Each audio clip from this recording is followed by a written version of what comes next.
Okay, let's take a look what's happening with the tire. It's actually flat, and so it has slime in it, but let's take a look what happened.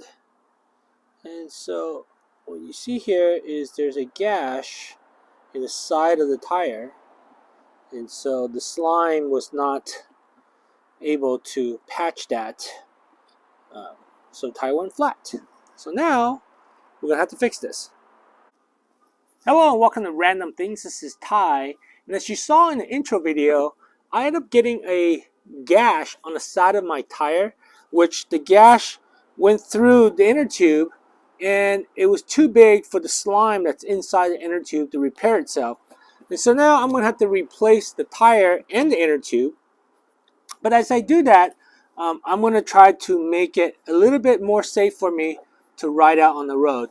So specifically, in addition to replacing the inner tube and filling it with more slime, which I will show you how to do that, I'm also going to put in a Tannus insert. And I've done this on other bikes of mine. And what it is it's a lightweight foam, I guess, insert that goes in between the inner tube and the tire itself. And it's pretty thick. It's about yay thick in the thickest part, and on the sides it's about this thick on the side, right? So you still have a little bit of sidewall protection, and this is primarily to protect the bike against more than just a simple thorn, but rather like a sharp piece of metal or glass that may actually gash the tire itself, like you saw in the intro video. This will provide more protection against gashes and protect you and keep you riding. In addition, it actually will provide some support to the tire, so give it a little bit more bounce. I felt that in some of my other bikes, as well as provide some, I guess, more rigidity. So in case you do get a flat, it's kind of like a little bit of a run flat. You're not going to be riding on the rims. It gives you a little bit of protection there as well. So I'll show you what you need to do to put that on. So with that, let's go ahead and get started. All right, for this job, what you'll need is a number 15 6-point socket. Now, I've gotten some feedback where people are telling me stop using the channel locks. You're right. If you don't do it right, you're going to strip the nut. So the proper tool is a number 15 6-point. You need a number 15 wrench on the other side to help you control it when you loosen the bolts. In addition, when you pull the bike out, you're going to pull that disc brake outside of the disc, I guess, pads itself. And so I like to put an insert in between there so that you don't accidentally squeeze the handle and the calipers close on itself. Then it's kind of a pain to push the calipers back. So this is actually a cheap little safety that you can put in between the pads after you pull the bike tire out, so you don't accidentally have the calipers collapse. So with that, let's get to taking the tire off on this bike. Okay, so the front tire is pretty straightforward. I'm just going to go ahead and remove that. Do both sides, that way I can do it evenly.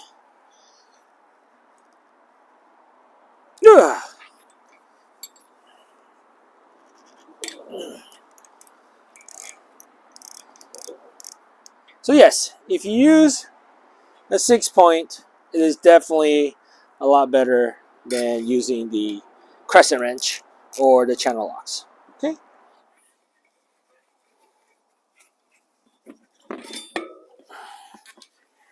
There we go.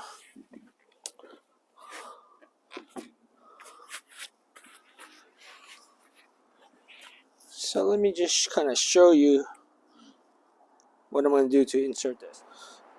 Okay, so you have your front discs or front disc brake pads. And so you just want to insert this so that it sits in there and you can't accidentally squeeze the brakes and collapse the pistons. So it's a cheap little piece of tool, but I've accidentally had the brake pads collapse on me before. and that was a pain to push it back out without any room.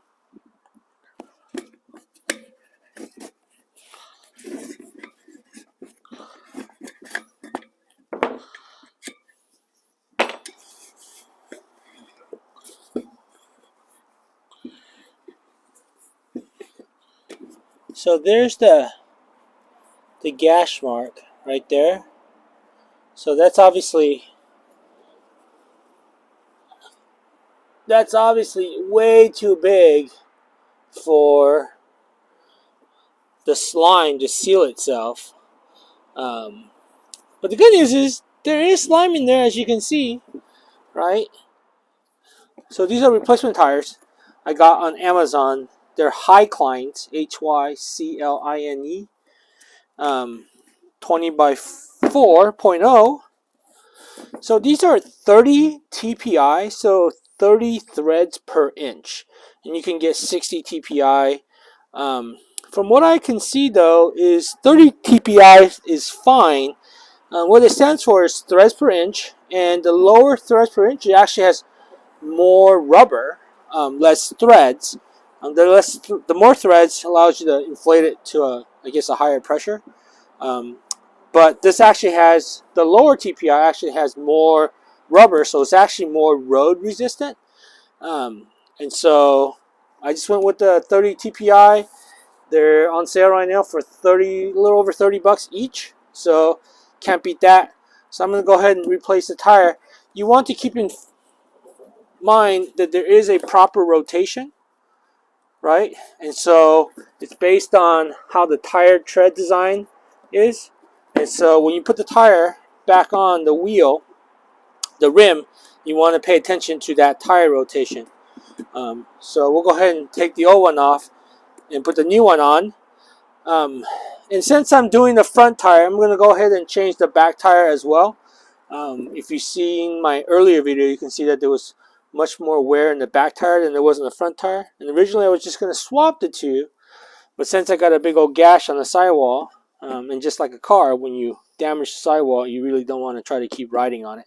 So time to get a new tire, and since I'm changing the front, I'm going to go ahead and change out the back one as well.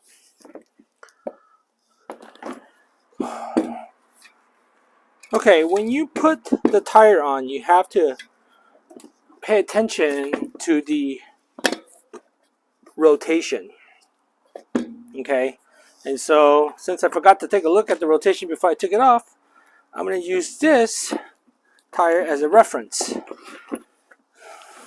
Right, and so with the disc brakes on the bottom, because they're both on the same side of the bike, the rotation arrow says it goes this way. So that means I want to put this tire on so the tire rotates this way.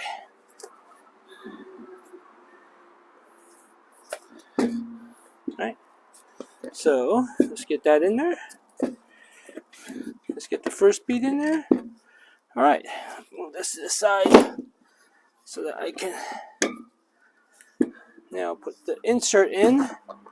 So you just kind of slip the insert in that space.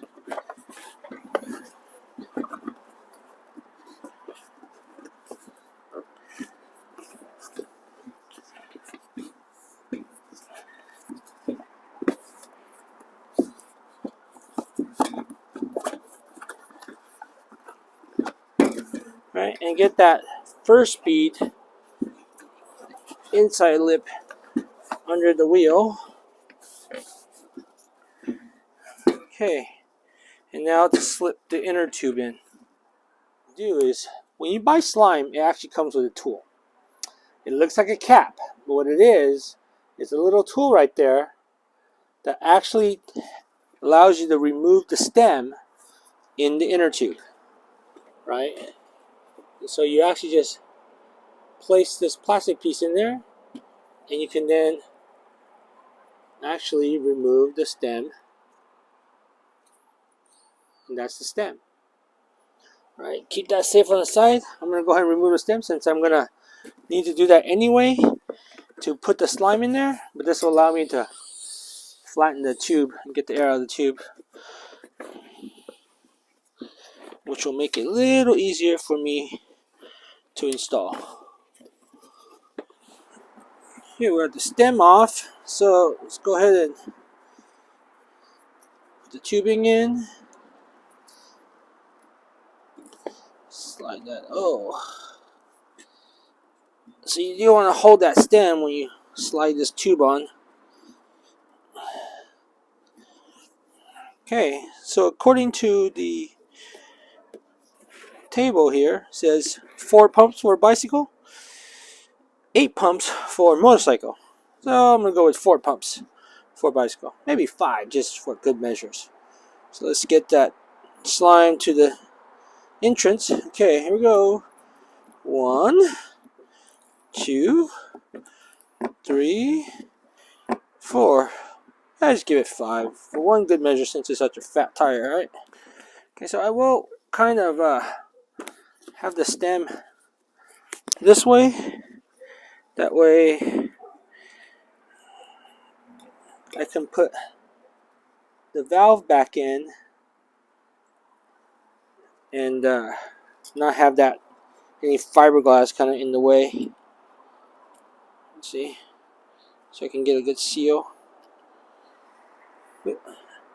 Backwards. Okay. The tool.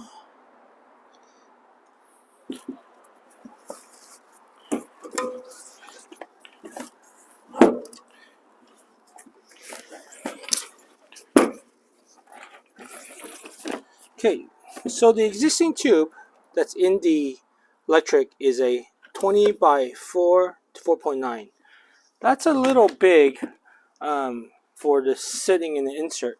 So I'm going to put a tube that is a 20 by 3.5 4.0. That's this tube.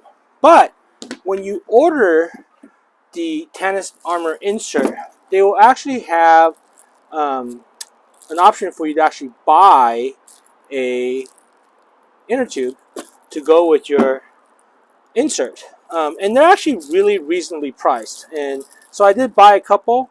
This is 20 by 2.5 to 3. The 20 by 3.5 to 4 will fit in this tire fine. This one will be a little tight in there. I'm pretty sure I can get it to fit, but rather than getting it to fit and kind of shove it in there, I'm going to go ahead and use this tire. I already have this kind of lying around from a different bike project I had. So I'm going to go ahead and put this one in, and then we'll go ahead and add some slime.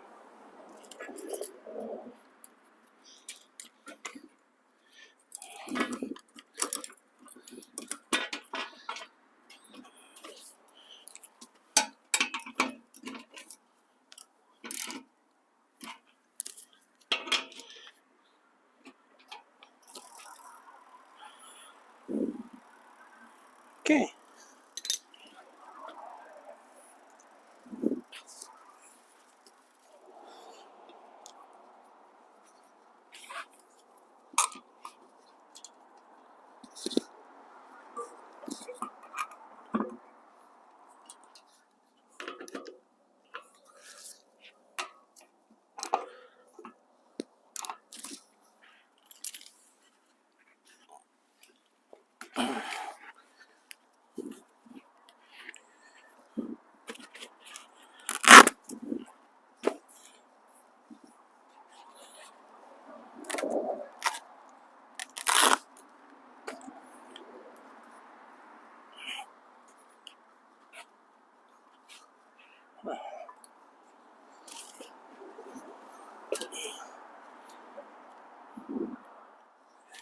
All right.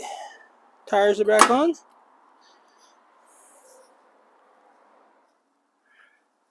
Okay, so we went ahead and changed out both the front and rear tire, as well as added a Tannus Armor insert to both tires.